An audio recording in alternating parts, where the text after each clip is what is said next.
seputar kasus-kasus yang terjadi di masyarakat.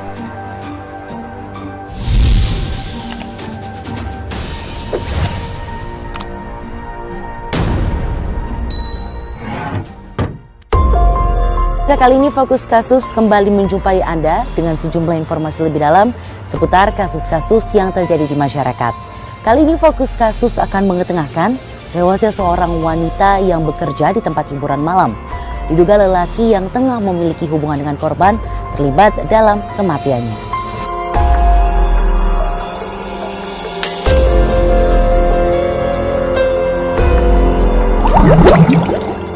Seorang wanita muda ditemukan tewas di kamarnya. Sejumlah luka di bagian mulut serta wajah menunjukkan adanya tindak kekerasan sebelum wanita itu tewas. Namun mengapa saat ditemukan korban hanya menggunakan penutup dada saja? Apakah ia mengalami tindak kekerasan seksual?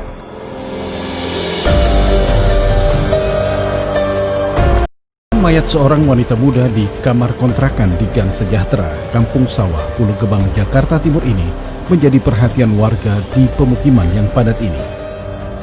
Polres Jakarta Timur yang mendapat laporan adanya seorang wanita yang tewas dengan tidak wajar mengisolasi rumah kontrakan ini untuk mengidentifikasi tempat kejadian.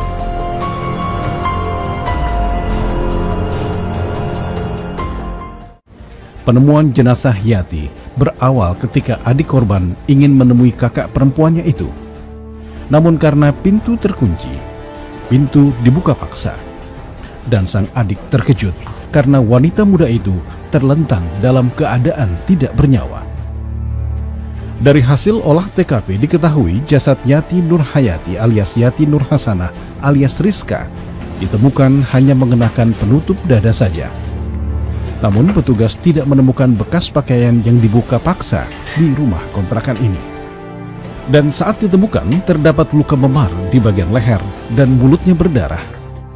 Dari keadaan ini petugas menduga kuat wanita berkulit putih itu adalah korban pembunuhan. Petugas juga menemukan noda bekas berhubungan intim pada wanita itu. Namun demikian setelah ditelusuri tidak terdapat tanda-tanda kerusakan di pintu kamar. Polisi menduga pelaku pembunuhan dikenal oleh korban. Ada laporan dari masyarakat tentang telah ditemukan satu jenazah di kamarnya atas nama Yati, ya. Dia seorang perempuan yang bekerja sebagai freelance di salah satu kafe di daerah Cakung. Ada tanda-tanda kekerasan? Ya, nanti ini setelah ini kita akan lakukan otopsi sejauh mana dari hasil otopsi itu, dan nanti kita akan tahu apa penyebabnya. Dan keterangan warga di dekat rumah kontrakan menjadi petunjuk penting pengungkapan kasus ini. Pada malam itu, sebuah sepeda motor melintas di depan rumah kontrakan wanita yang bekerja di tempat hiburan itu. Namun mereka tidak curiga karena malam itu tidak terdengar kegaduhan dari dalam kamar korban. Sempat terdengar suara-suara berisik atau apa? Nggak ada yang dengar. Nggak ada yang dengar ya? Warga nggak ada yang tahu berarti ya? Ya nggak ada yang tahu. Terus kalau sama warga sehari-hari seperti apa korban? Baik atau Ya gimana? tertutup kadang-kadang. Tutup. Ya. Kalau terakhir orang tahu nggak pernah. Tapi sering gonta-ganti cowok. Iya, ya kadang-kadang ya gitu lah. Namanya cewek gituan. Ya.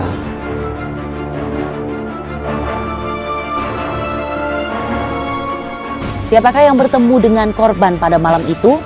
Apakah ia laki-laki yang kerap bertemu pada malam hari di rumah kontrakan pelayan kafe itu? Ataukah ada orang lain yang masuk ke rumah korban setelah kekasihnya pergi?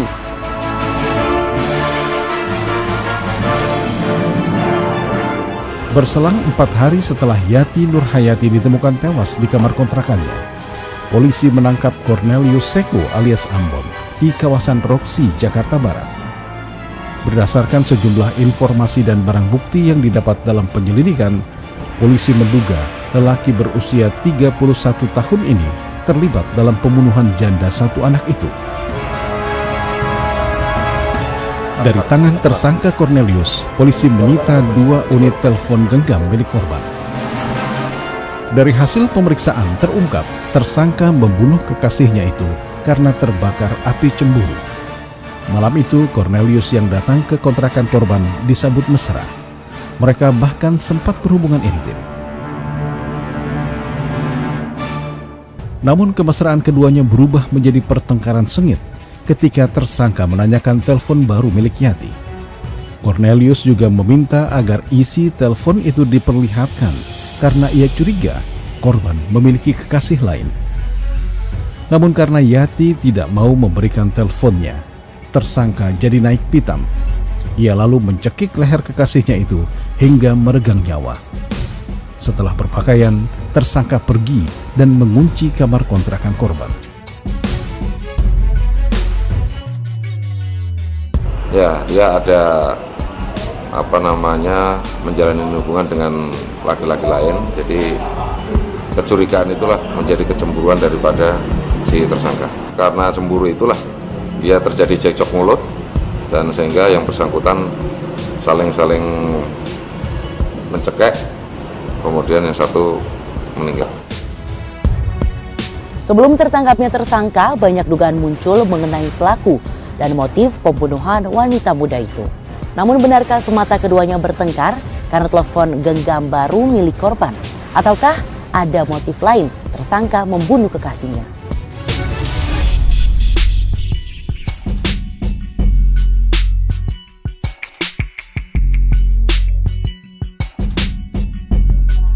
Informasi beberapa warga yang melihat korban bersama seorang lelaki beberapa jam sebelum Yati Nurhayati ditemukan tewas menjadi petunjuk kuat dalam pengungkapan kasus pembunuhan pelayan tempat hiburan ini. Tidak ada kerusakan pintu, ya kan, maka kita simpulkan ini adalah orang yang terdekat. Nah, kemudian dari saksi-saksi kita ketahui, ya kan, dari saksi Ujang maupun dari saksi yang Andi yang ada di rumah kontrakan tersebut juga, ya kan, menyebutkan orang terakhir yang masuk ke TKP adalah Cornelius Seko. Nah, pada saat itulah tim buser lapangan, tim lapangannya langsung bergerak mencari Cornelius Seko, ya kan, ke tempat dia bekerja dan dia tinggal di sana di daerah Jakarta Utara, dan diketahui di sana benar Cornelius Seko baru datang ke mes, ya kan, kemudian dia menghilang. Nah, pada saat itulah kecurigaan kita mulai makin mendalam sama si Ambon ini. Nah, kemudian kita lakukan pencarian kepada si Cornelius Seko ini. Kepada penyidik yang memeriksanya, tersangka Cornelius Seko mengungkapkan ia marah karena merasa cintanya diduakan oleh korban. Padahal tersangka menganggap hubungannya dengan Yati sebagai hubungan yang serius. Kenapa kamu bisa melakukan perbuatan tersebut? Apa penyebabnya? Cemburu. Kenapa? Cemburu kenapa? Ceritain. Karena korban punya HP baru. Hah? Korban punya HP baru. Cemburu ya? Ya. Cemburu karena korban mempunyai handphone baru ya? Ya, Pak. Kenapa? Kok punya handphone baru aja kamu cemburuin? Ya, awalnya saya cuma pengen lihat HP. Tapi karena ribut cekcok akhirnya jadilah. Dan setelah melihat dalam telepon genggam yang baru itu terdapat foto korban bersama lelaki lain, kecemburuan itu berubah menjadi amarah. Handphonenya lepas dari tangan. Handphone lepas dari tangan. Ya, saya mau ngambil. Kamu mau ambil? Dia juga ikut ngambil Dia ikut rebutan. juga. Ya, Terus? rebut. Kamu cekek? Ya. Nah, dia mau nyekik saya Oh? di sebelah kiri. Oh? Langsung saya ambil tangannya, saya pegang Kamu tangan. ambil tangannya dia. Saya nyekik. Tarik. Sampai? Ya, pegang pakai tangan kanan, saya nyekiknya pakai tangan kiri, Pak. Itu biar apa kamu? Ya, biar nggak suara, Pak. Biar nggak ada suaranya, Ya. biar nggak berteriak gitu. Ya. Kamu tutup begini. Ya, Nah terus? Setelah kamu cekek? ya nggak nyampe 5 menit, Pak. Tidak sampai 5 menit? Ya, korban meninggal. Sejumlah tetangga korban mengetahui wanita itu bekerja di tempat hiburan malam. Seingat mereka, Sebelum korban meninggal dunia, banyak lelaki yang datang ke kontrakan wanita muda itu. Apakah itu yang membuat tersangka menjadi cemburu? Di rumah kontrakan di Gang Sejahtera, Kampung Sawah, Pulau Gebang ini, korban lebih dikenal dengan sapaan Mama Rizka. Sejumlah warga tahu ia bekerja di tempat-tempat hiburan malam di kawasan Cakung. Yati pun tidak mencoba untuk menutupi pekerjaannya itu. Orangnya ramah, sering makan di warung saya. Tiap hari juga. Istilahnya nggak bikin keributan sih. Baik-baik aja orangnya. Tinggal di situ sama siapa? Sendiri. Ada anak? Ada anaknya 1. Iya. Anaknya juga suka main dengan anak-anak di sini? Sering ke warung juga, sering main sama anak-anak juga. Nggak ada masalah sebenarnya.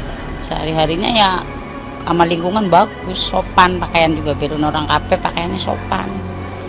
Tertutup lah, nggak nyolok banget ya orang KP. Kendati baru sekitar 2 bulan tinggal di tempat ini, namun ia mudah bergaul dengan warga setempat. Kendati demikian, Yati tidak pernah menceritakan hal yang bersifat pribadi. Karena itu, warga juga enggan menanyakan kepada korban mengenai teman laki-lakinya yang kerap singgah di kontrakannya. Setiap tiba di rumahnya menjelang dini hari, lelaki yang mengantarnya berbeda-beda. Laki-laki ya namanya orang malam gimana ya, ganti-ganti ya juga. Iya. Jemput juga kan kalau mau berangkat ke KP, hari ini ada beat, hari besok ada fiction, dan satu ya nggak diganti lah. Kalau namanya orang begitu wah, cuman biar begitu sopan orangnya, nggak nyolok. Tersangka merasa menyesal karena perbuatannya telah mengakibatkan kekasihnya meninggal dunia. Nestapa yang didapatnya tidak hanya kehilangan kekasih, namun juga terancam kurungan penjara dalam waktu yang cukup lama. Berdasarkan sejumlah bukti-bukti serta hasil penyelidikan dan pemeriksaan saksi-saksi, polisi menetapkan Cornelius Seko sebagai tersangka tunggal dalam pembunuhan Yati Nurhayati.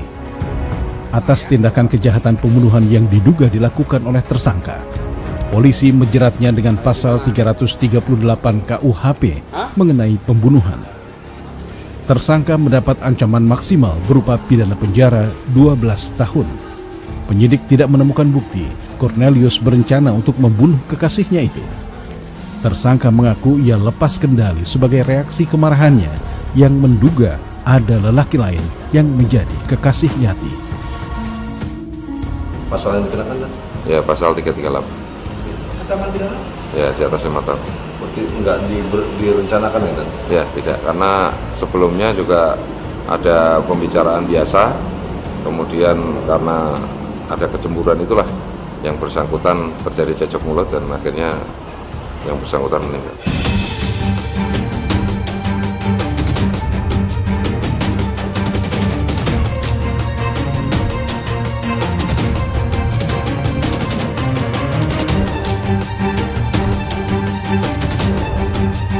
Dengan tadi mengakhiri perjumpaan kita dalam Fokus Kasus. Semoga apa yang kami sampaikan dapat bermanfaat bagi Anda. Sampai jumpa.